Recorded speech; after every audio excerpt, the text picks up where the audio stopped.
नमस्ते दर्शकों, कैसे हैं आप सब। आशा करता हूँ मौज बहार में होंगे। तो आइए शुरू करते हैं। पुरुष क्यों नहीं सुनते और महिलाएं क्यों नहीं समझती का भाग 4। बात करना और सुनना। बारबरा और एलन एक कॉकटेल पार्टी में जाने के लिए तैयार हो रहे थे।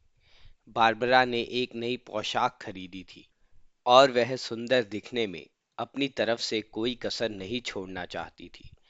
उसने दो जोड़ी जूते उठाए, जिनमें से एक नीला था और एक सुनहरा। फिर उसने एलन से वही सवाल पूछा जिससे सभी पुरुष घबराते हैं। डार्लिंग, इस पोशाक के साथ कौन सी जोड़ी पहनूं? एलन के शरीर में एक सिरहन सी दौड़ गई। वह जानता था कि वह मुसीबत में पड़ने वाला है। हम तुम्हें जो भी पसंद हो, प्रिय, वह हकला कर बोला। बताओ भी, एलन, बारबरा ने बेसब्री से कहा। नीला या सुनहरा, कौन सा बेहतर रहेगा? सुनहरा, एलन ने घबराते हुए जवाब दिया। नीले में क्या खराबी है? बारबरा ने पूछा। तुम्हें वे कभी पसंद नहीं आए। मैंने उन पर इतने पैसे खर्च किए और तुम्हें उनसे नफरत है ना? एलन हताश होकर बोला। बारबरा, अगर तुम्हें मेरी राय नहीं चाहिए तो मुझसे मत पूछा करो। उसे लगा कि उससे किसी समस्या का समाधान पूछा गया, लेकिन जब उसे उसका हल बताया तो बारबरा ने उसे कोई अहमियत नहीं दी। दूसरी ओर, बारबरा बस एक महिलाओं की बोलचाल से जुड़ी एक महत्वपूर्ण विशेषता का इस्तेमाल कर रही थी, और वह है बातचीत का अप्रत्यक्ष तरीका। वह पहले ही फैसला कर चुकी थी कि वह कौन से जूते पहनेगी, और उसे किसी दूसरे की राय की जरूरत नहीं थी। वह तो बस यह पुष्टि चाहती थी कि वह अच्छी लग रही थी। इस अध्याय में हम स्त्री पुरुषों के बीच संवाद करने के दौरान आने वाली समस्याओं को देखेंगे और उनके कुछ नए हल भी बताएंगे। नीले या सुनहरे जूते की रणनीति। अगर जूता चुनने के दौरान कोई महिला पूछती है, नीला या सुनहरा, तो ऐसे में पुरुष को कोई जवाब नहीं देना चाहिए। उसे पूछना चाहिए, तुमने कोई जोड़ा चुन लिया है डार्लिंग? अधिकतर महिलाएं इस तरीके से हैरान रह जाती हैं, क्योंकि जिन अधिकांश पुरुषों को वे जानती हैं, वे तुरंत अपनी पसंद बता देते हैं। मुझे लगता है शायद मैं सुनहरा पहनना पसंद करूंगी, वह कुछ अनिश्चितता के साथ कहेगी। सच्चाई यह है कि वह पहले ही सुनहरा जोड़ा चुन चुकी है। सुनहरा क्यों? पुरुष पूछेगा। क्योंकि मैंने सुनहरे गहने पहने हैं और मेरी पोशाक पर भी सुनहरा डिजाइन है, वह जवाब में कहेगी। किसी चतुर पुरुष की प्रतिक्रिया होगी, वाह, बहुत अच्छी पसंद है, तुम शानदार लगोगी, बहुत बढ़िया, मुझे यह पसंद है। आप अब शर्तिया कह सकते हैं कि उसकी रात अच्छी गुजरेगी। पुरुष सही ढंग से बात क्यों नहीं कर सकते? हम हजारों साल से यह बात जानते हैं कि पुरुष बहुत संवाद पटु नहीं होते, खासकर जब उनकी तुलना महिलाओं से की जाए। लड़कियां ना केवल लड़कों से पहले बात करना शुरू करती हैं, बल्कि एक 3 साल की लड़की की शब्दावली उसी उम्र के लड़के के मुकाबले लगभग दोगुनी होती है, और उसकी भाषा पूरी तरह समझ भी आती है। स्पीच पैथोलॉजिस्ट के पास लड़कों के माता पिता की कतार लगी होती है और उनकी एक ही शिकायत होती है, यह ठीक से बात नहीं करता। अगर लड़के की कोई बड़ी बहन हो तो बोलचाल का यह अंतर अधिक सुस्पष्ट होता है, विशेषकर जब बड़ी बहनें और माँ अक्सर अपने भाइयों व बेटों की ओर से बात करती हैं। किसी भी 5 साल के लड़के से पूछते हैं कि आप कैसे हो, अक्सर उसकी माँ या बहन जवाब देती है, वह ठीक है, धन्यवाद। माताएं, बेटियां और बहनें अक्सर अपने परिवार के पुरुषों की ओर से बात करती हैं। पुरुषों के लिए बोलना वह भाषा महत्वपूर्ण मस्तिष्क कौशल नहीं है। ये मुख्यतः मस्तिष्क के बाएं हिस्से में संचालित होते हैं और इनके लिए कोई विशिष्ट स्थान नहीं होता। जिन लोगों के मस्तिष्क के बाएं हिस्से को क्षति पहुंचती है, उसे पता चलता है कि पुरुषों में अधिकतर बोलचाल संबंधी विकार बाएं अथवा पिछले गोलार्ध में होते हैं, और महिलाओं के मामले में बाएं और सामने के हिस्से में होते हैं। एमआरआई स्कैन दिखाते हैं कि जब कोई पुरुष बात करता है तो बोलने के केंद्र का पता लगाने के लिए उसका पूरा बायां गोलार्ध सक्रिय हो जाता है, लेकिन वह ज्यादा कुछ खोज नहीं पाता। परिणाम स्वरूप पुरुष बातचीत करने में उतने माहिर नहीं होते। लंदन के इंस्टीट्यूट ऑफ साइकियाट्री के प्रमुख डॉक्टर तन्मय शर्मा द्वारा 1999 में किए गए शोध से यह एमआरआई ब्रेन स्कैन लिया गया है। जैसा कि आप देख सकते हैं, पुरुषों में बातचीत के कार्य के लिए बहुत कम संवेदनशील स्थान होते हैं। इससे यही प्रदर्शित होता है कि क्यों लड़के अक्सर मुंह बंद करके बुदबुदाते हैं और उनका उच्चारण लड़कियों के मुकाबले कम स्पष्ट होता है। बातचीत के दौरान वे हम, हाँ और जैसे पूरकों का इस्तेमाल करते हैं, वाक्यों के अंतिम शब्द खा जाते हैं और बात करते हुए महिलाओं के 5 स्वरों की तुलना में केवल 3 का इस्तेमाल करते हैं। जब टीवी पर फुटबॉल मैच देखने के लिए पुरुष इकट्ठा होते हैं तो वे बस वही करते हैं।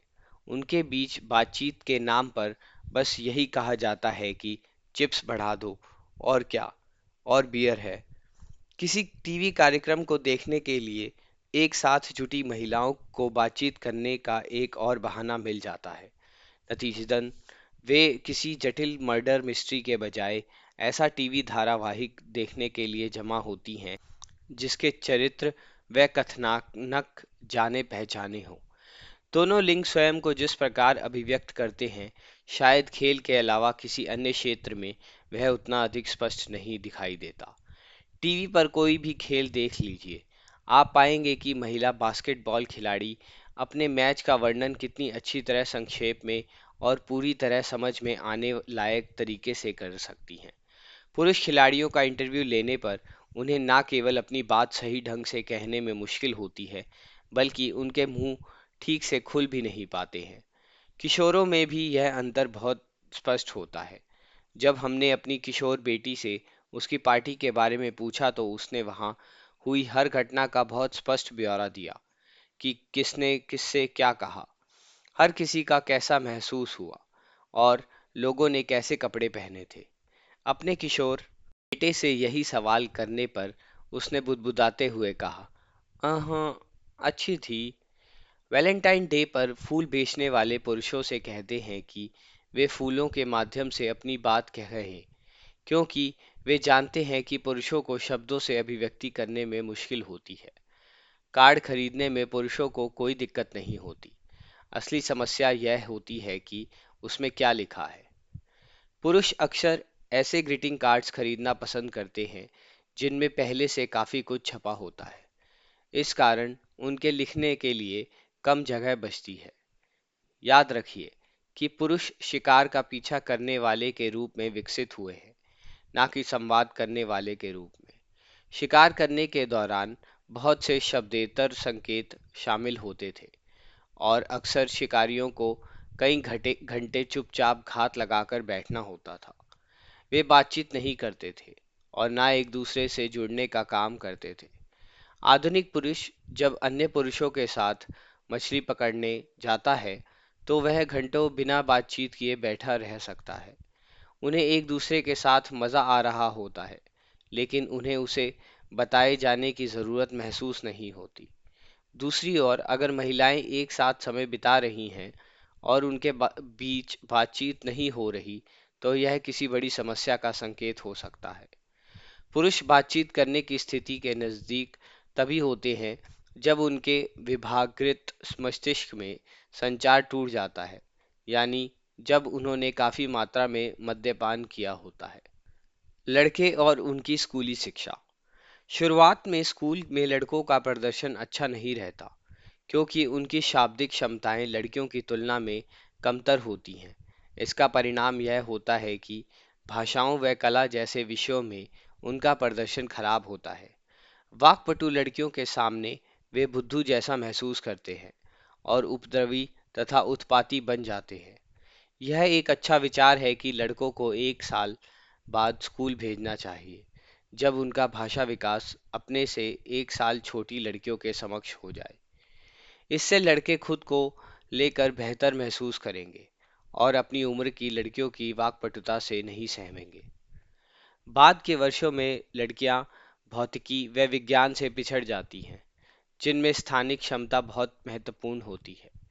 भाषा सुधारने की कक्षा, जहां लड़कों से खचाखच भरी होती है, जिनके माता पिता यह आशा रखते हैं कि उनके बेटे आखिरकार भाषा को अच्छी तरह पढ़ लिख और बोल पाएंगे, वहीं लड़कियों पर अपने स्थानिक कौशल को बेहतर करने का कोई दबाव नहीं होता। वे बस अपने विषय बदल लेती हैं। हाल के वर्षों में यह प्रचलन बढ़ा है कि अंग्रेजी, गणित और विज्ञान विषयों में लड़के लड़कियों को अलग किया जाए। उदाहरण के तौर पर एसेक्स के शेनफील्ड हाई स्कूल में लड़के लड़कियों को ऐसा वातावरण में सीखने का मौका मिलता है जिसमें उन्हें विपरीत लिंग से प्रतियोगिता का सामना ना करना पड़े। गणित की परीक्षा में लड़कियों के बगीचे की व्यवस्था से जुड़े सवाल पूछे जाते हैं, जबकि लड़कों की परीक्षा हार्डवेयर स्टोर पर आधारित होती है।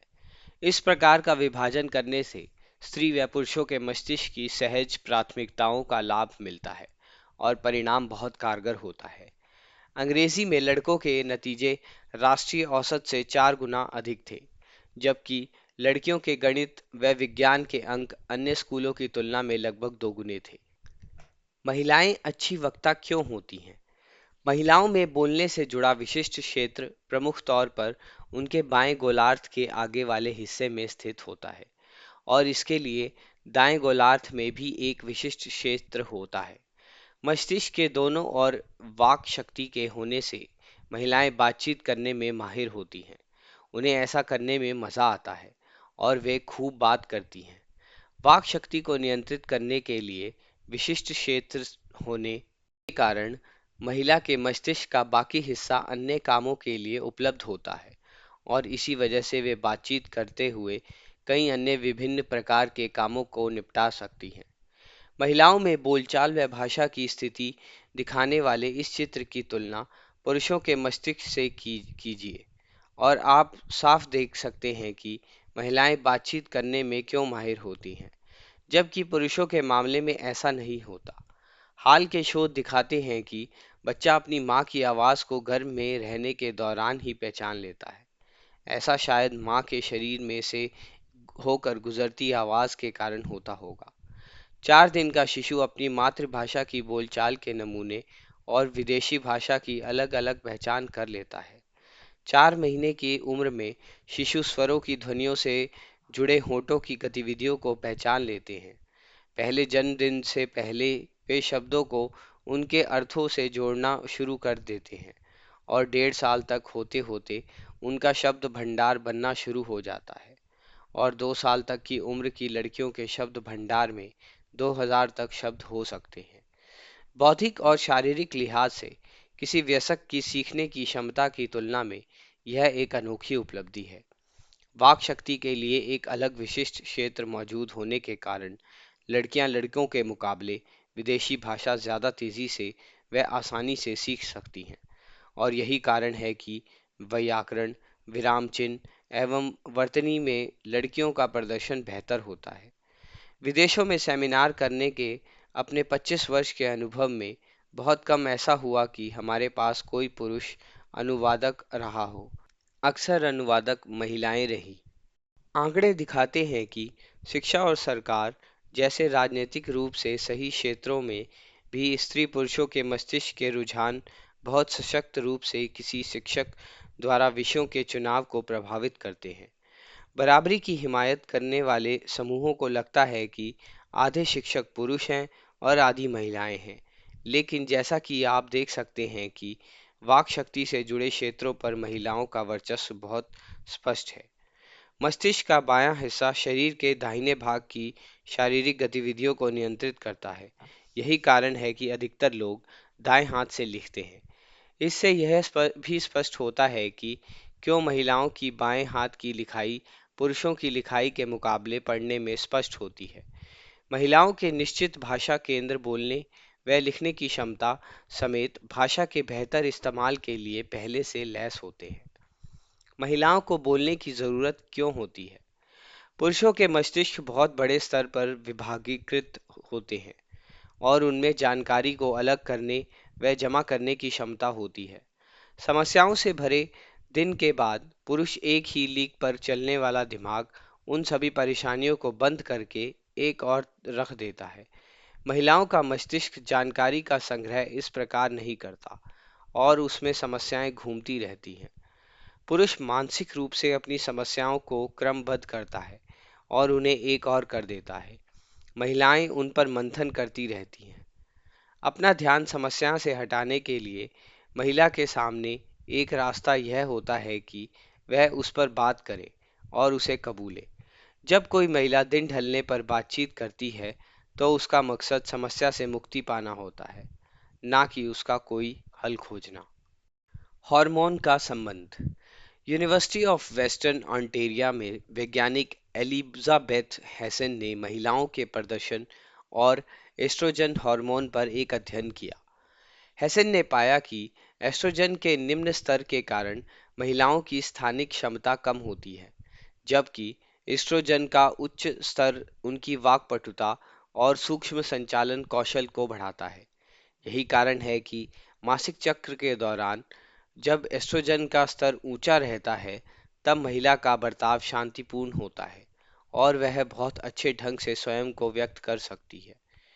इसके विपरीत टेस्टोस्टेरोन का स्तर बढ़ने पर उसकी बोलचाल अस्थिर होने लगती है, लेकिन स्थानिक कौशल बेहतर होता है, यानी वह व्यंग्यात्मक बोली से किसी पुरुष को शायद नीचा ना दिखा पाए, लेकिन 10 मीटर की दूरी से फ्राइंग पैन से उस पर निशाना साध सकती है। महिलाओं को बात करना पसंद है। जब महिलाएं कोई फिल्म या टीवी कार्यक्रम देखने के लिए मिलकर बैठती हैं, तो वे अक्सर विभिन्न विषयों पर बातचीत करती हैं, जिनमें बच्चे, पुरुष, कामकाज और उनकी जिंदगी में क्या कुछ हो रहा है, सब कुछ शामिल होता है। जब पुरुष व महिलाओं का समूह मिलकर फिल्म देखता है, तो पुरुषों को अक्सर महिलाओं को कहना पड़ता है कि वे अपना मुंह बंद रखें। पुरुष या तो बात कर सकते हैं या फिर पर्दे पर ध्यान लगा सकते हैं। वे दोनों काम एक साथ नहीं कर सकते और उन्हें यह भी समझ नहीं आता कि महिलाएं ऐसा कर सकती हैं। इसके अलावा महिलाएं मानती हैं कि एक साथ इकट्ठा होने का मतलब वक्त का भरपूर मजा लेना है और रिश्ते बनाना है, ना कि चुपचाप बैठकर पर्दे को ताकते रहना। ब्रेक के दौरान पुरुष अक्सर महिला से कहानी के बारे में पूछता है और जानना चाहता है कि किरदारों के बीच रिश्ते कैसे हैं। वह महिलाओं की तरह शरीर के सूक्ष्म हाव भाव को नहीं समझ पाता, जो चरित्रों की भावात्मक स्थिति को दर्शाते हैं। आदिम काल से ही महिलाएं अन्य महिलाओं व बच्चों के साथ समय बिताती रही हैं, इसलिए उनमें रिश्ते बनाए रखने के लिए सफलतापूर्वक संवाद करने की क्षमता विकसित हुई। किसी महिला के लिए अब भी बातचीत का एक स्पष्ट उद्देश्य है और वह है रिश्ते व दोस्त बनाना। पुरुषों के लिए बातचीत का मतलब तथ्यों का तर्कपूर्ण तरीके से जोड़ना है। पुरुष टेलीफोन को अन्य लोगों तक तथ्यों व जानकारी पहुंचाने के संचार माध्यम के रूप में देखते हैं, लेकिन महिला इसे जुड़ने के साधन के रूप में देखती है। कोई महिला अपनी दोस्त के साथ 2 सप्ताह छुट्टियां बिताकर घर लौटने के बाद भी उसी दोस्त के फोन पर 2 घंटे बात कर सकती है। इस बात का कोई विश्वसनीय सबूत नहीं है कि सामाजिक अनुकूलन और यह तथ्य कि माएं लड़कियों से ज्यादा बात करती हैं लड़कों के मुकाबले लड़कियों के ज्यादा बात करने का कारण है। Social behaviour and language acquisition के लेखक मनोविज्ञानी डॉक्टर माइकल लुइस ने प्रयोग किए, जिनमें पाया गया कि माताएं लड़कों की तुलना में लड़कियों की ओर ज्यादा देखती हैं और उनसे ज्यादा बात करती हैं। वैज्ञानिक साक्ष्य बताते हैं कि माता-पिता अपने बच्चों के मस्तिष्क के सुझाव पर प्रतिक्रिया करते हैं। लड़की का मस्तिष्क संवाद भेजने व प्राप्त करने के मामले में चूंकि बेहतर ढंग से संगठित होता है, इसलिए हम उनसे ज्यादा बात करते हैं। परिणाम स्वरूप जो माताएं अपने बेटों से बातचीत करने की कोशिश करती हैं, जवाब में भुनभुना कर कही बात सुनकर निराशा की हाथ लगती है। पुरुष खुद से चुपचाप बात करते हैं। पुरुष योद्धा, संरक्षक और समस्या सुलझाने वाले के रूप में विकसित हुए। उनके मस्तिष्क का सुझाव और सामाजिक अनुकूलन उन्हें डर या अनिश्चितता दिखाने से रोकता है। यही कारण है कि अगर किसी पुरुष को समस्या सुलझाने के लिए कहा जाए तो वह अक्सर कहेगा, क्या आप इसे मेरे पास छोड़ देंगे या मैं इस पर विचार करूंगा। यही वह करता भी है। वह उस पर निर्विकार भाव से शांतिपूर्ण विचार करता है। वह तभी बोलेगा जब उसके पास जवाब हो, या फिर उत्साहित दिखेगा जब वह अपना जवाब आपको बताने के लिए तैयार हो। पुरुष मुख्यतः अपने भीतर चुपचाप बात करते हैं, क्योंकि उनके पास बाहरी तौर पर बातचीत करने के लिए महिलाओं की तरह शाब्दिक क्षमता नहीं होती। जब कोई पुरुष खिड़की से बाहर देख रहा होता है, तो उसके मस्तिष्क का स्कैन दिखाते हैं कि वह अपने दिमाग में खुद से बातचीत कर रहा होता है।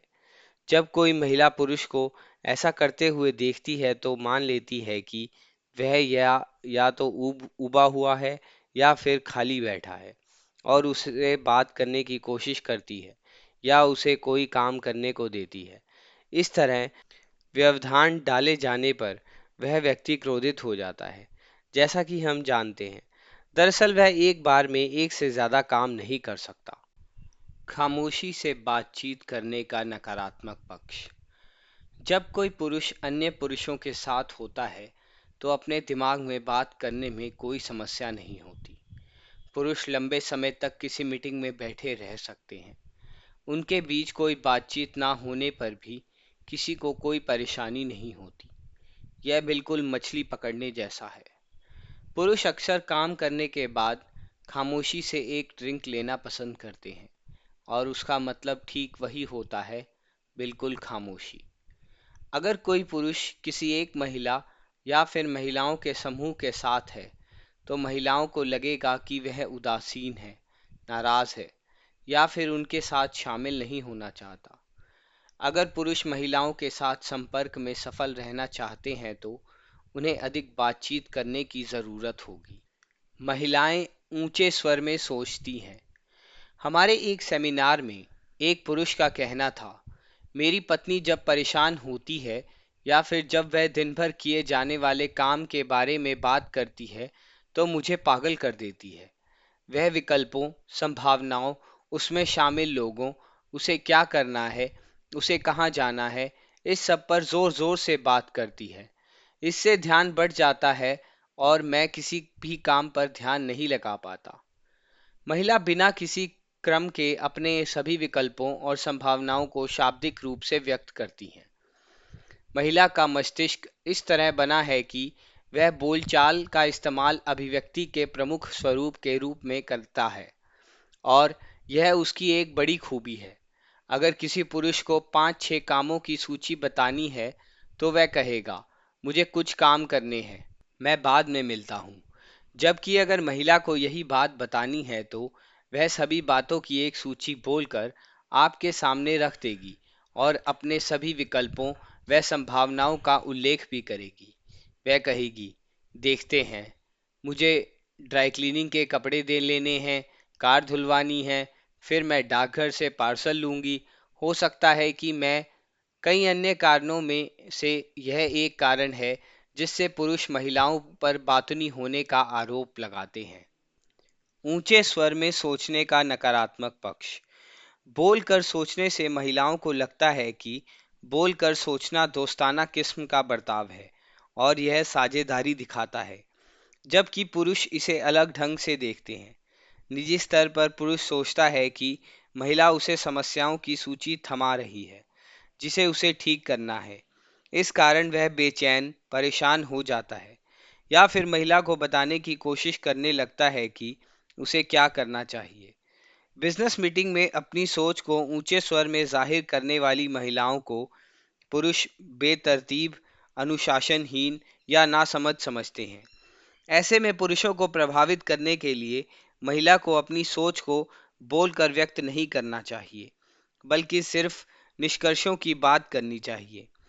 किसी रिश्ते में दोनों साथियों को समस्या हल करने के अपने अलग तरीकों पर बातचीत करनी चाहिए।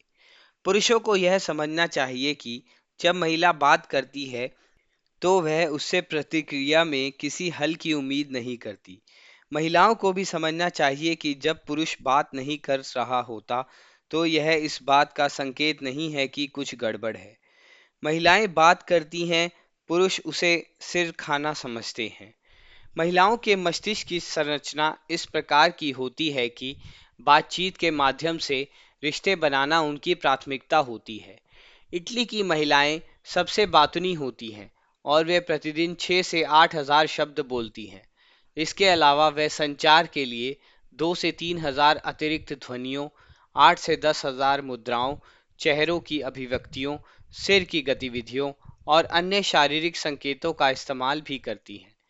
इससे इन महिलाओं को अपने संदेशों को व्यक्त करने में हर रोज औसतन 20 हज़ार से अधिक संचार शब्दों का लाभ मिलता है। पश्चिमी देशों की महिलाएं इसका 80% हिस्सा बोलती हैं।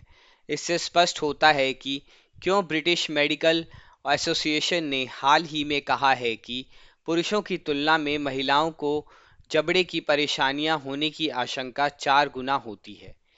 एक बार मैंने अपनी पत्नी से 6 महीने तक बात नहीं की। हास्य अभिनेता ने कहा, मैं उसे टोकना नहीं चाहता था। किसी महिला की रोजमर्रा की गपशप की तुलना पुरुष की बातचीत से करें। वह केवल 2 से 4 हज़ार शब्दों व 1 से 2 हज़ार स्वरों का इस्तेमाल करता है, बोलता है और सिर्फ 2 से 3 हज़ार शारीरिक संकेतों को अपनाता है। उसका दैनिक औसत कुल मिलाकर लगभग 7 हज़ार संचार शब्दों का होता है। यह महिलाओं द्वारा इस्तेमाल शब्दों के 1/3 से थोड़ा ही अधिक है। बोलचाल का यह अंतर तब बहुत अधिक स्पष्ट होता है जब दिन भर के कामकाज के बाद स्त्री पुरुष रात के खाने के लिए साथ बैठते हैं। वे अपने 7 हज़ार शब्द खत्म कर चुका है होता है और उसकी बातचीत की कोई इच्छा नहीं होती। महिला की स्थिति इस बात पर निर्भर करती है कि वह दिन भर क्या करती रही है। अगर वह दिन भर लोगों से बातचीत करती रही है तो हो सकता है कि उसके शब्दों का कोटा समाप्त हो चुका हो और उसमें बात करने की इच्छा ना बची हो। अगर उसका दिन घर पर बच्चों के साथ गुजरा हो तो सकता है कि उसने 2 से 3 हज़ार शब्दों का इस्तेमाल किया हो और उसके पास अब भी 15 हज़ार शब्द बचे हों। हम सभी खाने की मेज पर होने वाले इस टकराव से परिचित हैं। फियोना, हाय डार्लिंग, तुम्हें देखकर अच्छा लगा। दिन कैसा रहा? माइक, अच्छा। फियोना, ब्रायन ने बताया कि तुम पीटर थॉमसन के साथ कोई बड़ी डील करने वाले हो। वह कैसी रही? माइक, अच्छी रही। फियोना, बहुत बढ़िया। वह टेढ़ी खीर साबित हो सकता है। तुम्हें लगता है कि वह तुम्हारी सलाह लेगा? माइक, हाँ। और इस तरह बात चलती रही। माइक को लगता है कि जैसे उससे पूछताछ की जा रही हो और वह चिढ़ जाता है। वह बस खामोशी और सुकून चाहता है। वह इस बात पर बहस नहीं चाहता कि वह बात क्यों नहीं कर रहा। इसलिए वह फियोना से पूछता है, तुम्हारा दिन कैसा रहा? वह शुरू हो जाती है और अपनी बात जारी रखती है। अपने पूरे दिन का ब्यौरा उसके सामने रख देती है। मेरा दिन भी क्या दिन था। मैंने आज शहर की तरफ ना जाने का फैसला किया क्योंकि मेरी चचेरी बहन का एक अच्छा दोस्त बस स्टेशन पर काम करता है और उसने बताया कि आज हड़ताल होगी। इसलिए मैंने चल कर जाने का फैसला किया। मौसम का पूर्वानुमान था कि आज धूप खिली होगी, इसलिए मैंने अपनी नीली पोशाक पहनी, वही जो मैंने अमेरिका से खरीदी थी। खैर, चलते हुए मेरी मुलाकात सूजन से हुई और वह अपने बचे हुए शब्द बोलना शुरू करती है। पुरुष सोचने लगता है कि वह कब अपना मुंह बंद करेगी और उसे शांति से रहने देगी। उसे लगता है कि वह बकबक से उसकी जान ले लेगी। मुझे बस थोड़ा सुकून और शांति चाहिए। सब पुरुषों की हर जगह यही पुकार होती है। वह शिकारी है और दिन भर खाने का पीछा करता है। वह बस चुपचाप आग को देखते रहना चाहता है। समस्या तब आती है जब स्त्री को लगता है कि उस पर ध्यान नहीं दिया जा रहा और वह नाराज हो जाती है। जब कोई पुरुष खामोश होता है तो महिला को लगने लगता है कि वह उससे प्यार नहीं करता। महिला के बात करने का मतलब बात करना ही होता है, लेकिन पुरुष उसके द्वारा लगातार समस्याओं पर बात करने को हल सुझाने के रूप में देखते हैं। अपने विश्लेषणात्मक मस्तिष्क के कारण वे उसे टोकते रहते हैं। फियोना, मैं पटरी पर फिसली और मेरे नए जूतों की एड़ी टूट गई। और फिर माइक टोकते हुए, एक मिनट फियोना, शॉपिंग सेंटर में तुम्हें ऊंची एड़ी के सैंडल्स नहीं पहनने चाहिए। मैंने उस पर एक सर्वे देखा है, यह खतरनाक है। ट्रेनर्स पहनना ज्यादा सुरक्षित है। वह सोचता है समस्या सुलझ गई। वह सोचती है यह चुपचाप रहकर मेरी बात क्यों नहीं सुन सकता। वह अपनी बात जारी रखती है। फियोना, मैं जब कार तक पहुंची तो उसके एक टायर में हवा नहीं थी, इसलिए। माइक टोकते हुए, तुम्हें गैराज में ही टायर में हवा के दबाव की जांच करवा लेनी चाहिए। इस तरह तुम फिर से मुश्किल में नहीं पड़ोगी। वह सोचता है मैंने उसकी एक और समस्या सुलझा ली। वह सोचती है यह चुपचाप रहकर मेरी बात क्यों नहीं सुन सकता। वह सोचता है यह अपना मुंह क्यों नहीं बंद कर लेती और मुझे अकेला छोड़ देती। क्या मुझे इसकी सभी परेशानियां दूर करनी होंगी? यह खुद ही पहली बार सभी काम ठीक से क्यों नहीं करती? वह माइक के टोकने को नज़रअंदाज कर देती है और अपनी बात कहना जारी रखती है। हमने हर जगह हजारों महिलाओं का सर्वेक्षण किया और उन्होंने एक बात बिल्कुल स्पष्ट की। जब दिन समाप्त होने पर कोई महिला इस्तेमाल ना किए गए अपने शब्द बोलती है तो वह टोका टाकी नहीं चाहती और ना ही अपनी समस्याओं का कोई समाधान चाहती है। यह पुरुषों के लिए खुशखबरी है। आपको कोई प्रतिक्रिया नहीं करनी, बस उनकी बात सुननी है। अपनी बात पूरी करने पर महिला को राहत व खुशी का एहसास होता है। साथ ही वह सोचती है कि आप बात सुनने के मामले में बहुत अच्छे हैं और इस कारण आपकी रात अच्छी गुजर जा सकती है। आधुनिक महिला के लिए तनाव से निपटने का एक तरीका रोजमर्रा की परेशानियों पर बात करना है। वे इसे एक दूसरे के साथ जुड़ने व सहारा देने के रूप में देखती है। यही कारण है कि काउंसलर के पास जाने वाले अधिकतर लोगों में महिलाएं शामिल होती हैं और अधिकतर काउंसलर भी महिलाएं होती हैं जो सुनने के लिए प्रशिक्षित होती हैं। दंपत्ति क्यों नाकाम रहते हैं? 74% कामकाजी और 98% गैर कामकाजी महिलाओं के अनुसार उनके पति या बॉयफ्रेंड्स की सबसे बड़ी नाकामी उनके द्वारा बात करने में आनाकानी करना है, खासकर पूरा दिन बीतने के बाद। पहले की पीढ़ियों की महिलाओं को यह परेशानी महसूस नहीं हुई क्योंकि उनके पास ढेर सारे बच्चे और बातचीत व सहारे के लिए अन्य महिलाएं होती थी। अब घर पर रहने वाली महिलाओं को अकेलापन या कटा हुआ महसूस हो सकता है क्योंकि संभव है कि उनके पड़ोस की महिलाएं काम पर जाती हों। कामकाजी महिलाओं को बातचीत ना करने वाले पुरुषों से ज्यादा परेशानी नहीं होती क्योंकि वे दिन भर बाकी लोगों से बात करती रहती हैं। इसमें किसी की कोई गलती नहीं है। हम उस पहली पीढ़ी में से हैं जिनके सामने सफल रिश्तों के लिए कोई आदर्श जोड़े नहीं हैं। हमारे माता पिता को यह समस्या कभी नहीं हुई। अच्छी बात यह है कि अपने अस्तित्व को बनाए रखने के लिए यह ज़रूरी हुनर हम सीख सकते हैं। पुरुष कैसे बात करते हैं? किसी पुरुष के वाक्य स्त्री के वाक्यों की तुलना में छोटे और अधिक संगठित होते हैं। वह साधारण तरीके से होते हैं। उनमें मुद्दे की बात व नतीजे बिल्कुल स्पष्ट होते हैं। यह जानना आसान होता है कि उसका तात्पर्य क्या है या उसे क्या चाहिए। अगर आप बहुत से विषयों पर एक साथ बातचीत करें तो पुरुष गड़बड़ा जाएगा।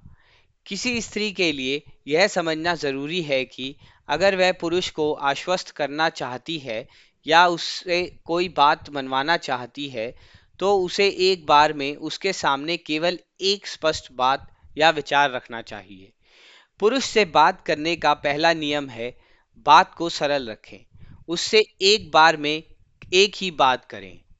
अगर आप स्त्री पुरुषों के मिले जुले समूह के सामने कोई विचार रख रहे हैं तो अपनी बात कहने के लिए पुरुषों के बोलने का तरीका अपनाना अधिक सुरक्षित रहेगा।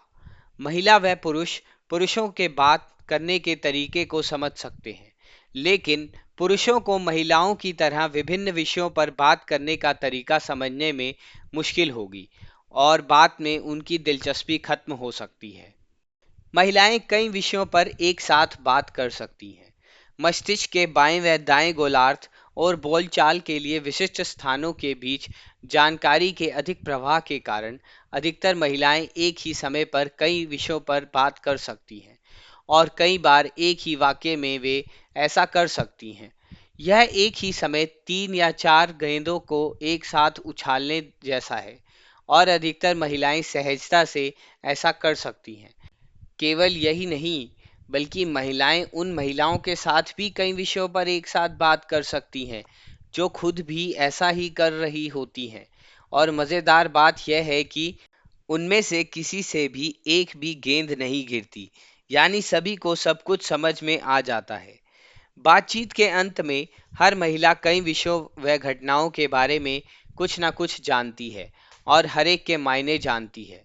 इस तरह कई तरह के काम एक साथ करने वाली यह क्षमता पुरुषों को हताश कर देती है, क्योंकि उनका दिमाग एक ही लीक पर चल सकता है और वह एक समय में एक ही विषय को संभाल सकते हैं। जब महिलाओं को कोई समूह कई विषयों पर एक साथ बात कर रहा होता है, तो पुरुष पूरी तरह हैरानी और असमंजस में पड़ जाते हैं। कोई महिला भले किसी एक विषय में शुरुआत करे, लेकिन वाक्य के बीच में ही वह दूसरे विषय पर चली जाती है, फिर बिना किसी चेतावनी के पहले विषय पर लौट आती है और बीच बीच में बिल्कुल अलग किस्म की बात भी करती है। पुरुष हैरान रह जाते हैं और बेवकूफों जैसा महसूस करते हैं।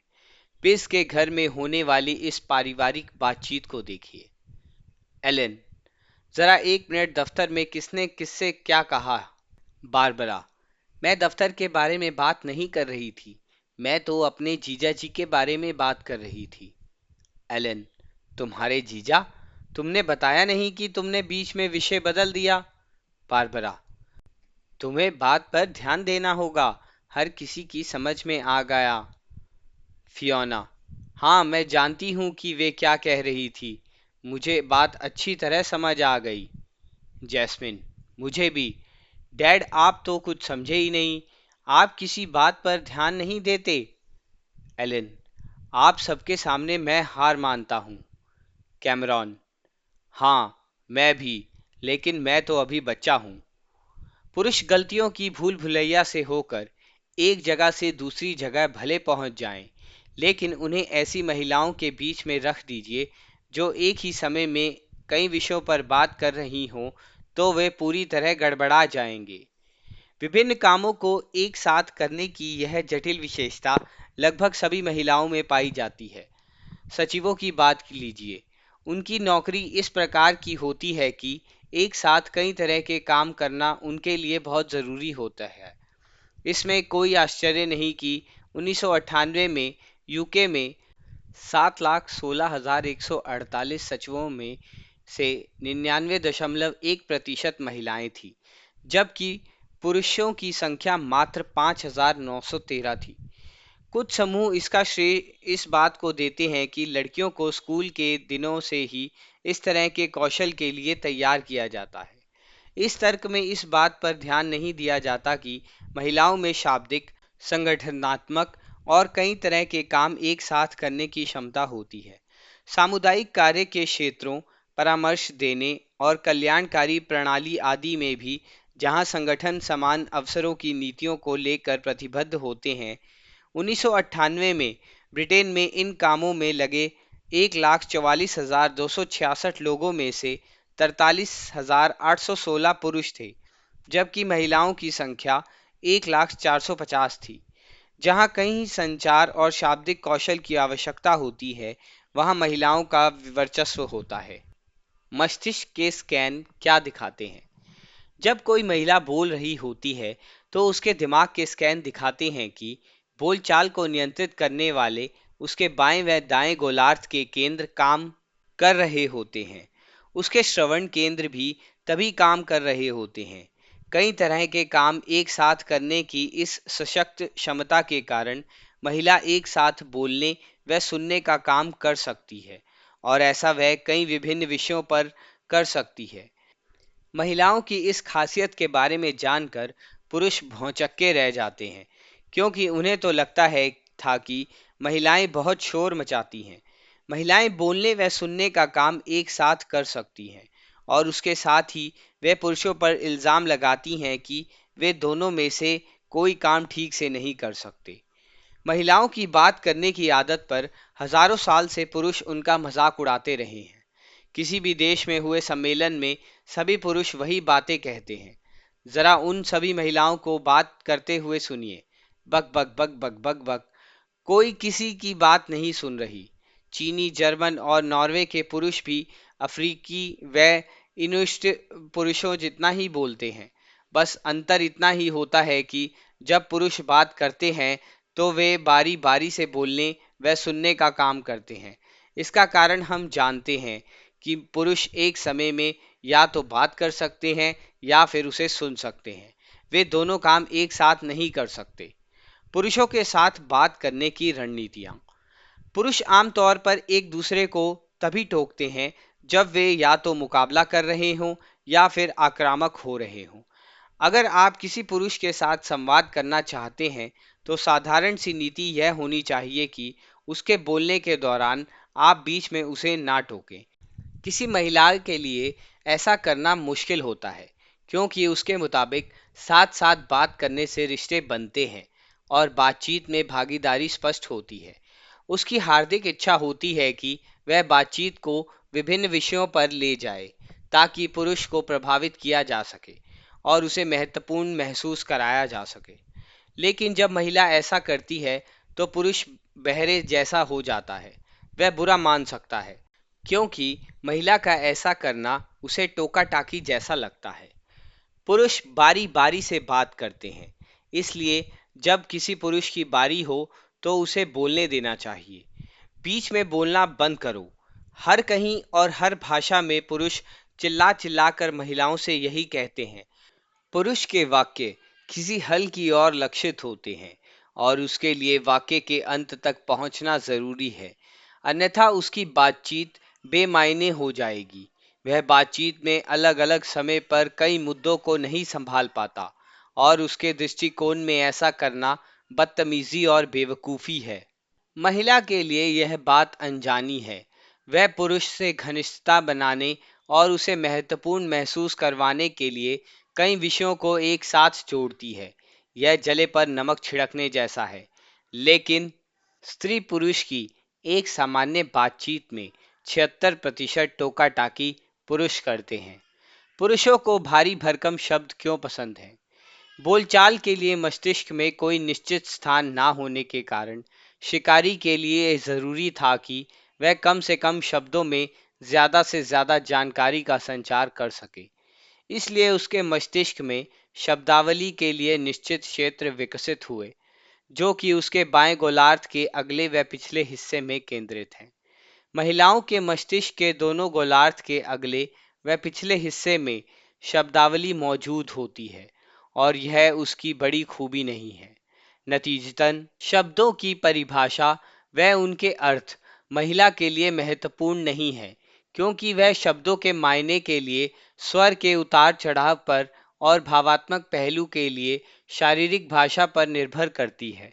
यही कारण है कि पुरुषों के लिए शब्दों के अर्थ क्यों महत्वपूर्ण हो जाते हैं और क्यों वे परिभाषा का इस्तेमाल दूसरे पुरुष या स्त्री पर बढ़त पाने के लिए करते हैं।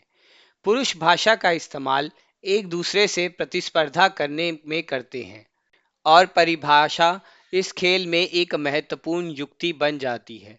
अगर कोई पुरुष बहुत मजबूती से या असरदार ढंग से अपनी बात कहने की कोशिश कर रहा है, मसलन वह अपनी बात स्पष्टता से नहीं बता पा रहा था या फिर बुनियादी बात पर नहीं पहुंच पा रहा था ताकि हर कोई उसकी बात समझ सके, ऐसे में दूसरा पुरुष बीच में टोक सकता है। उसने स्पष्टता से अभिव्यक्ति नहीं की ताकि पहले पुरुष की कही बात को बेहतर ढंग से व्यक्त कर सके और उससे एकदम आगे निकल सके, या फिर प्रतिस्पर्धी पुरुष किसी दूसरे व्यक्ति के समूचे वाक्य का एक ही शब्द में सार दे सकता है। महिलाएं शब्दों का इस्तेमाल प्रतिफल के रूप में करती हैं। महिला शब्दों का इस्तेमाल भागीदारी दिखाने और रिश्ते बनाने के लिए करती हैं। इसलिए उसके लिए उसके शब्द एक तरफ से प्रतिफल का एक स्वरूप होते हैं। अगर वह आपको पसंद करती है और आपकी कही बात से सहमत है या आपकी दोस्त बनना चाहती है, तो वह आपसे खूब बातें करेगी। इसका उल्टा भी सच है। अगर वह आपको सजा देना चाहती है या आपको जताना चाहती है कि वह आपकी दोस्त नहीं है, तो वह बात नहीं करेगी। पुरुष अक्सर इसे खामोश सलूक कहते हैं। और यदि कोई महिला कहे कि मैं तुमसे कभी बात नहीं करूंगी, तो इस धमकी को गंभीरता से लिया जाना चाहिए। यदि कोई महिला आपसे बहुत बात कर रही है, तो वह आपको पसंद करती है। अगर वह आपसे बात नहीं कर रही, तो आप ज़रूर मुश्किल में हैं। औसतन एक पुरुष को लगभग 9 मिनट की खामोशी के बाद समझ आ जाता है कि उसे सजा दी जा रही है। 9 मिनट की समय सीमा तक पहुंचने से पहले वह इस फायदे के रूप में देखता है कि उसे कुछ शांति और सुकून मिल रहा है। हर जगह पुरुषों की शिकायत होती है कि महिलाएं बहुत बातूनी होती हैं। सच है कि पुरुषों की तुलना में वह ज्यादा बात करती हैं। महिलाएं अप्रत्यक्ष होती हैं। दिन बहुत अच्छा था। वे घर से थोड़ी दूर स्थित खूबसूरत घाटी की ओर एक सुकून भरा सप्ताहांत बिताने जा रहे थे। बल खाते पहाड़ी रास्तों पर आगे बढ़ते हुए जॉन ने रास्ते पर पूरा ध्यान लगाने के लिए रेडियो बंद किया। वह रेडियो सुनने के साथ साथ सामने आ रहे मोड़ों पर ध्यान नहीं दे सकता था। उसकी गर्लफ्रेंड एलिसन ने कहा, जॉन, क्या तुम कॉफी लेना पसंद करोगे? जॉन ने मुस्कुराते हुए बोला, नहीं, शुक्रिया, मुझे नहीं चाहिए। वह सोच रहा था कि एलिसन कितनी अच्छी है और उसका कितना ख्याल रखती है। थोड़े समय बाद जॉन ने गौर किया कि एलिसन बिल्कुल खामोश बैठी थी। उसे लगा कि शायद उसने कुछ गड़बड़ कर दी है। सब कुछ ठीक है ना डार्लिंग? उसने पूछा। बिल्कुल ठीक है, एलिसन ने फटाक से जवाब दिया। असमंजस में पड़े जॉन ने पूछा, तो परेशानी क्या है? वह उपहास करते हुए बोली, तुम तो रुकते ही नहीं। जॉन ने विश्लेषणात्मक मस्तिष्क ने करने की कोशिश की कि उसने रुकने शब्द का कब इस्तेमाल किया था। उसे पूरा विश्वास था कि एलिसन ने उसे रुकने को नहीं कहा था और उसने वही उसे भी बताया। एलिसन ने कहा कि उसने थोड़ा संवेदनशील होना चाहिए। जब उसने पूछा कि क्या जॉन कॉफ़ी पी लेगा, तो इसका मतलब था कि उसे कॉफ़ी चाहिए। क्या मुझे मन पढ़ना आना चाहिए? जॉन ने व्यंग्य भरे स्वर में पूछा। मुद्दे की बात करो, प्लीज। पुरुष अक्सर हर जगह महिलाओं से यह कहते सुनाई पड़ते हैं। जब कभी महिला बात करती है, तो वह अप्रत्यक्ष तरीके इस्तेमाल करती है। यानी वह उस चीज की ओर इशारा करती है जिसे वह चाहती है, या फिर इधर उधर की बातें करती है। अप्रत्यक्ष भाषण महिलाओं की एक विशेषता है और एक निश्चित उद्देश्य की पूर्ति करता है। यह आक्रामकता, टकराव या मतभेद से बचकर बाकी लोगों के साथ रिश्ते और घनिष्ठता बनाता है। घरौंदे की रक्षा करने के दौरान सामंजस्य बनाए रखने के लिए यह बिल्कुल उचित कदम है। अप्रत्यक्ष बातचीत महिलाओं के बीच घनिष्ठता बनाती है, लेकिन यह पुरुषों के साथ काम नहीं करती, क्योंकि वे नियमों से अनजान होते हैं। महिलाओं के मस्तिष्क प्रक्रिया की ओर उन्मुख होते हैं और उन्हें संवाद करने की प्रक्रिया में आनंद आता है। पुरुषों को व्यवस्था और उद्देश्य की कमी परेशान कर देती है और वे महिलाओं पर आरोप लगाते हैं कि वे नहीं जानती कि वे किस बारे में बात कर रही हैं। बिजनेस में अप्रत्यक्ष बोलचाल महिलाओं के लिए अनर्थकारी हो सकती है, क्योंकि पुरुष विभिन्न विषयों पर की जाने वाली अप्रत्यक्ष बातचीत को समझ नहीं पाते और नतीजा यह होता है कि वे आगे बढ़ने के उनके प्रस्तावों, प्रार्थनाओं या बोलियों को ठुकरा सकते हैं। अप्रत्यक्ष तरीके की बातचीत रिश्ते बनाने के लिए बेहतरीन हो सकती है, लेकिन बदकिस्मती से यह फायदा तब बिल्कुल फीका पड़ सकता है जब चालकों या पायलटों द्वारा कही गई बात को ना समझ पाने के कारण कारें या विमान आपस में टकरा जाएं। अप्रत्यक्ष बोलचाल में अक्सर कई विशेषकों का इस्तेमाल होता है, जैसे थोड़ा सा, कुछ कुछ और थोड़ा आदि। कल्पना कीजिए कि विंस्टन चर्चिल हिटलर के खिलाफ मित्र राष्ट्रों को प्रेरित करने के लिए अप्रत्यक्ष बातचीत का इस्तेमाल करते। वह काफी कुछ अलग होता। हम समुद्र तट पर उनसे लड़ेंगे। हम लड़ेंगे जैसे हम थोड़ा युद्ध भूमि में लड़ेंगे। हम कभी मतलब की हथियार नहीं डालेंगे। इस प्रकार तो वे लड़ाई हार ही जाते। जब कोई महिला किसी दूसरी महिला के साथ अप्रत्यक्ष बातचीत का इस्तेमाल करती है तो कोई परेशानी नहीं होती। वास्तविक अर्थ समझने को लेकर महिलाएं संवेदनशील होती हैं, लेकिन पुरुषों के साथ इसका इस्तेमाल विनाशकारी हो सकता है। पुरुष प्रत्यक्ष भाषण का प्रयोग करते हैं और शब्दों को उनके शाब्दिक अर्थ के रूप में लेते हैं, लेकिन धैर्य और अभ्यास के साथ स्त्री पुरुष एक दूसरे को समझना सीख सकते हैं। पुरुष प्रत्यक्ष भाषा अपनाते हैं। पुरुषों के वाक्य छोटे, प्रत्यक्ष, हल्की और उन्मुख व प्रासंगिक होते हैं। बातचीत के दौरान वे विस्तृत शब्दावली का प्रयोग करते हैं और उससे तथ्यों की भरमार होती है। वे बिल्कुल नहीं, कभी नहीं और पूरी तरह से जैसे विशेषकों का इस्तेमाल करते हैं। इस तरह की बातचीत से शीघ्रता से वह कुशलतापूर्वक बिजनेस डील की जा सकती है और यह अन्य लोगों पर प्रभुत्व जमाने का तरीका भी होती है। जब पुरुष अपने सामाजिक संबंधों में इस प्रकार की प्रत्यक्ष बातचीत का इस्तेमाल करते हैं तो उससे वे अक्सर अशिष्ट और अक्खड़ लगते हैं। इन वाक्यों को देखिए। जाओ और नाश्ते में ऑमलेट बनाओ। मेरे नाश्ते के लिए ऑमलेट बना दो। बना दोगी? क्या मेरे लिए नाश्ते में ऑमलेट बना दोगी प्लीज? तुम्हारे ख्याल से क्या हमें नाश्ते में ऑमलेट लेना चाहिए? नाश्ते में ऑमलेट खाना बढ़िया रहेगा ना? क्या तुम्हारा मन नाश्ते में ऑमलेट खाने का है?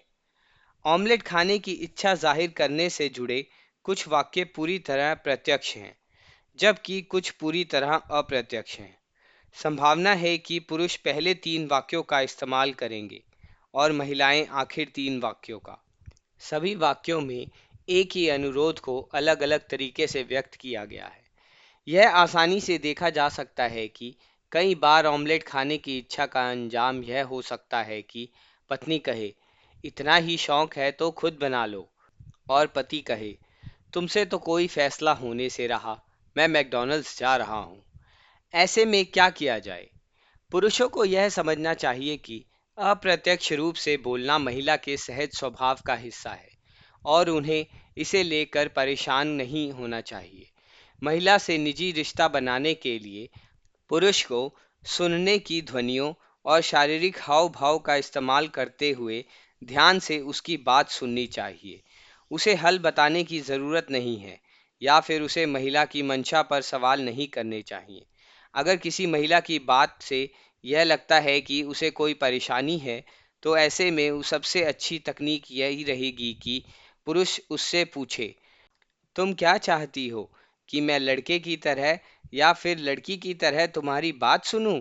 अगर महिला चाहती है कि वह लड़की की तरह बात सुने तो उसे बस बात सुननी चाहिए और उसे प्रोत्साहित करना चाहिए।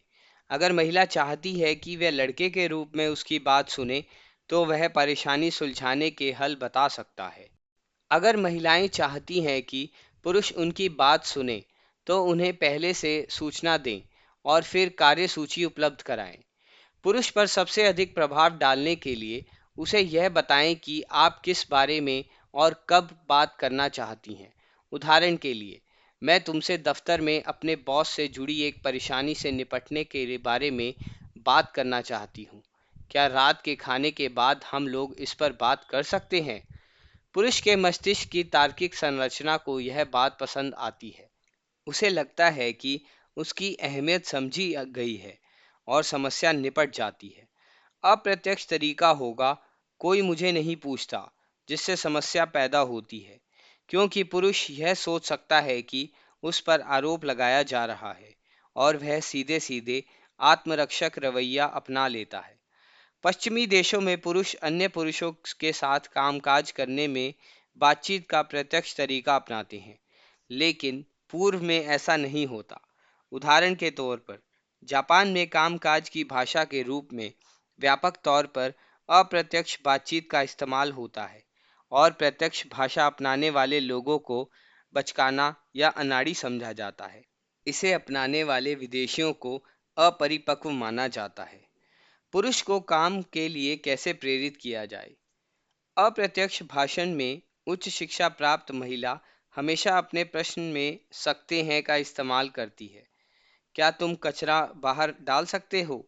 क्या मुझे आज रात फोन कर सकते हो? क्या आज बच्चों को ला सकते हो? पुरुष उसके सवालों को अक्षरशः लेता है।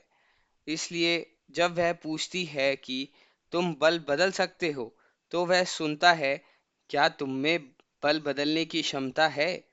सकने जैसे शब्दों के इस्तेमाल को पुरुष अपनी क्षमता से जुड़े सवाल के रूप में लेता है और उसकी तार्किक प्रतिक्रिया होती है कि हाँ, वह कचरा बाहर फेंक सकता है या बल्ब बदल सकता है। लेकिन इसका मतलब यह नहीं कि उसने काम करने को लेकर हामी भरी हो। पुरुषों को लगता है कि उनसे चालाकी से काम निकलवाया जा रहा है और काम के लिए हाँ कहने को मजबूर किया जा रहा है। किसी पुरुष को काम के लिए प्रेरित करने के लिए करोगे या कर दोगे जैसे शब्दों का इस्तेमाल करना चाहिए। उदाहरण के लिए, क्या तुम मुझे आज रात को फोन करोगे? पूछने पर रात को काम के लिए जाने की बात होती है और पुरुष को हाँ या नहीं में जवाब देना पड़ता है। इस तरीके से पूछे गए सवालों के जवाब में अगर आपको नहीं सुनने को मिलता है, तो आप जानते हैं कि असल में स्थिति क्या है। जबकि सकते हो का इस्तेमाल कर पूछे गए सवाल के जवाब में उत्तर के रूप में हाँ मिलने पर भी स्थिति अनिश्चित रहती है। किसी महिला से शादी करने की बात कहने के लिए पुरुष पूछता है, क्या तुम मुझसे शादी करोगी? वह यह कभी नहीं कहता कि क्या तुम मुझसे शादी कर सकती हो। महिलाएं भावात्मक बात करती हैं और पुरुषों की बातचीत शाब्दिक होती है। महिला के मस्तिष्क में शब्दावली का विशेष स्थान नहीं होता, इसलिए उसे लगता है कि उस शब्द की सटीक परिभाषा कोई मायने नहीं रखती। वह फिर शब्दों के साथ काव्यात्मक ढंग से खेलती है या फिर बात को असरदार बनाने के लिए उसे बढ़ा चढ़ाकर कहने से भी नहीं चूकती। दूसरी ओर पुरुष उसकी बात को सही समझकर उसका शाब्दिक अर्थ लेते हैं और उसी के अनुसार प्रतिक्रिया देते हैं। बहस के दौरान महिला के शब्दों को पुरुष जीतने की कोशिश के रूप में देखते हैं। पढ़कर देखिए कि यह बातचीत आपको कितनी जानी पहचानी लगती है।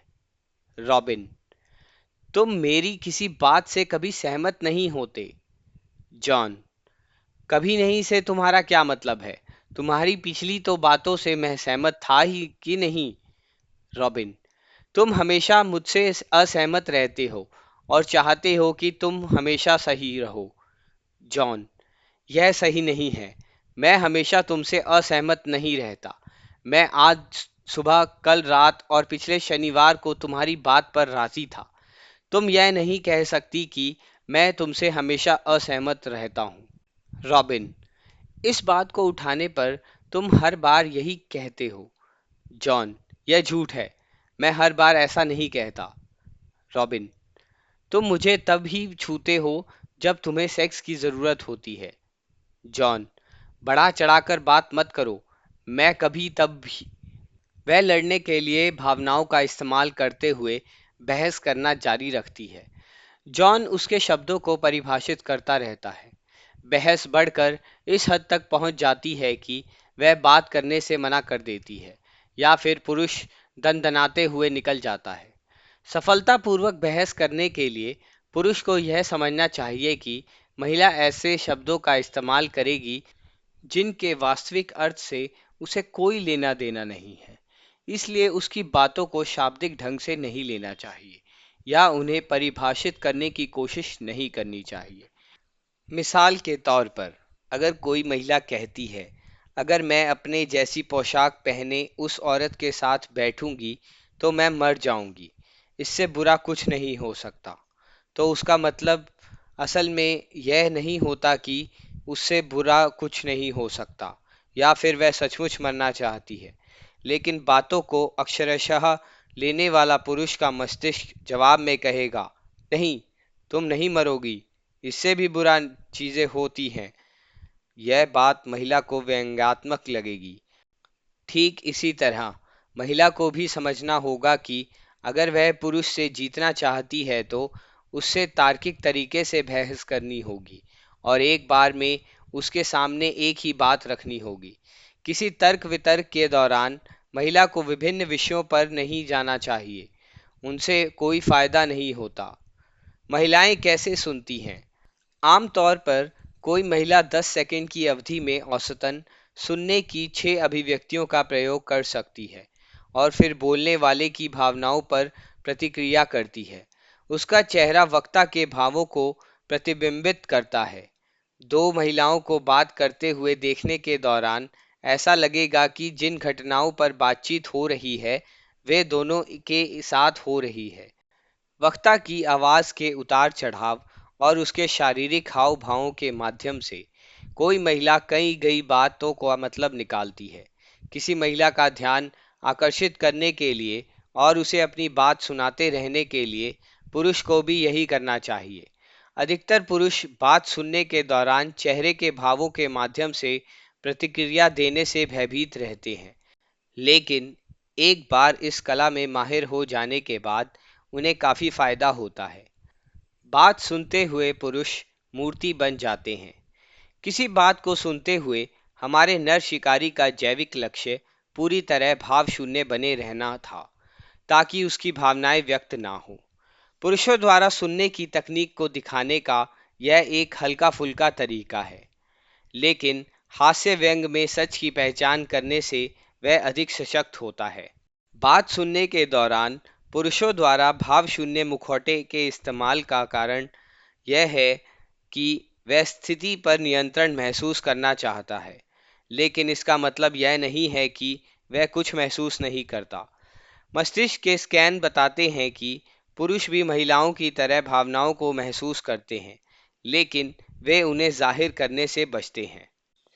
भुनभुनाहट का इस्तेमाल कैसे हो? किसी की बात सुनते हुए महिलाएं कई तरह की ऊंची या निम्न पिच की आवाजें निकालती हैं, जिनमें ऊह व आह वक्ता के शब्दों का या संदर्भ के दौरान और बातचीत को कई विषयों पर ले जाना शामिल है। पुरुषों की पिच सीमित होती है और उन्हें पिच में आए बदलाव के पीछे मौजूद अर्थों को समझने में मुश्किल होती है, इसलिए वे एक ही स्वर में बात करते हैं। पुरुष यह जताने के लिए कि वे बात सुन रहे हैं भुनभुनाने या हुंकारने जैसी आवाज निकालते हैं, जो छोटे छोटे की श्रृंखला होती है, और साथ में वे कभी कभार सिर हिलाते हैं। महिलाएं इस तरह से बात सुनने के लिए पुरुषों की आलोचना करती हैं और यही कारण है कि महिलाएं पुरुषों पर बात ना सुनने का आरोप लगाती हैं। पुरुष अक्सर बात सुन रहा होता है, लेकिन देखने से नहीं लगता कि वह सुन रहा है। कारोबार में लगी महिलाओं को इससे फायदा हो सकता है। अगर आप एक महिला हैं और किसी एक पुरुष या कई पुरुषों को किसी विचार या प्रस्ताव के बारे में बता रही हैं, तो यह जरूरी है कि जब अपनी बारी आने पर पुरुष बात कर रहा हो तो आप उसकी भावनाओं पर उस प्रकार प्रतिक्रिया ना दें जैसी आप किसी महिला को देती हैं। वहां पर बिल्कुल भाव शून्य होकर बैठी रहें, सिर हिलाएं, धीरे से आवाज निकालें और उसे टोके नहीं। हमने पाया कि जो महिलाएं इस तकनीक का इस्तेमाल करती हैं उन्हें पुरुषों में विश्वसनीयता हासिल कर होती है। जो महिलाएं पुरुषों की भावनाओं पर प्रतिक्रिया देती हैं उन्हें विश्वसनीयता व प्रभुत्व के मामले में कम आंका जाता है और पुरुष उन्हें कई बार मूर्ख या बहुत जज्बाती मानते हैं। पुरुष को बात सुनने के लिए कैसे तैयार किया जाए? बात के लिए समय निर्धारित करें। उस दौरान उठाए जाने वाले विषयों के बारे में पुरुष को बताएं और उससे कहें कि आपको कोई हल या कार्य योजना नहीं चाहिए। आप कहिए, एलन, मुझे तुमसे बात करनी है। रात के खाने के बाद ठीक रहेगा? मुझे समस्याओं के हल नहीं चाहिए, मैं तो बस चाहती हूं कि तुम मेरी बात सुनो। अधिकतर पुरुष इस तरह की गुजारिश को मान लेंगे, क्योंकि इसमें समय, स्थान और उद्देश्य की बात है। यह सब चीजें पुरुष मस्तिष्क को आकर्षित करती हैं। मजेदार बात यह है कि उसे कोई काम भी नहीं करना है। स्कूली लड़की की तरह बोलना। अधिकतर महिलाओं को गाने जैसी ऊंची आवाज में बातचीत करने की शक्ति जानने के लिए विकासात्मक जीव विज्ञान में किसी डिग्री की जरूरत नहीं होती। ऊंची आवाजें एस्ट्रोजन के उच्च स्तर से जुड़ी हैं और उनके बच्चों जैसे स्वर अधिकतर पुरुषों में सहज रूप से में मौजूद रक्षा करने की इच्छा को आकर्षित करते हैं। महिलाओं को पुरुष की गहरी आवाज पसंद आती है क्योंकि यह टेस्टोस्टेरोन के उच्च स्तरों का सशक्त संकेत है, जिसका मतलब अधिक पुरुषत्व का होना है। आवाज के स्तर में यह गिरावट यौवनारंभ होने पर लड़कों के शरीर में टेस्टोस्टेरोन बढ़ने पर होती है और उनकी आवाज भारी होने लगती है। जब महिला अपनी आवाज की पिच बढ़ाती है तो पुरुष उसे घटाता है। तो हो यह एक सशक्त संकेत है कि वे एक दूसरे पर डोरे डाल रहे हैं। यह हमारा तात्पर्य बिल्कुल नहीं है कि स्त्री पुरुषों को एक दूसरे के साथ ऐसा बर्ताव करना चाहिए, बल्कि हम केवल यह बता रहे हैं कि असल में क्या होता है। आपको लगता है कि कोई आपको बढ़ने का सिग्नल दे रहा है, तो आपको उसकी आवाज की पिच को सुनना होगा। यह जानना महत्वपूर्ण है कि अध्ययन लगातार यह दिखाते हैं कि बिजनेस में गहरी आवाज वाली महिलाओं को अधिक बुद्धिमान, प्रभुत्वशाली और विश्वसनीय माना जाता है। ठुड्डी नीचे करके और धीमी आवाज में एक ही सुर में बोलकर गहरी आवाज निकालना मुमकिन है। अपनी आवाज में अधिक प्रभुत्व लाने की कोशिश में गलती से कोई महिलाएं अपनी आवाज ऊंची कर देती हैं, जिसे उनकी आक्रामकता के रूप में देखा जाता है। दो महत्वपूर्ण अवलोकन ये हैं कि ज्यादा वजन वाली महिलाएं अपने शरीर के विशाल आकार के असर को हल्का करने के लिए लड़कियों जैसी आवाज बनाती हैं और कई महिलाएं इसका इस्तेमाल पुरुषों में रक्षात्मक बर्ताव को प्रोत्साहित करने के लिए करती हैं। तो यहाँ खत्म हुआ हमारी पुस्तक पुरुष क्यों नहीं सुनते और महिलाएं क्यों नहीं समझती का भाग 4।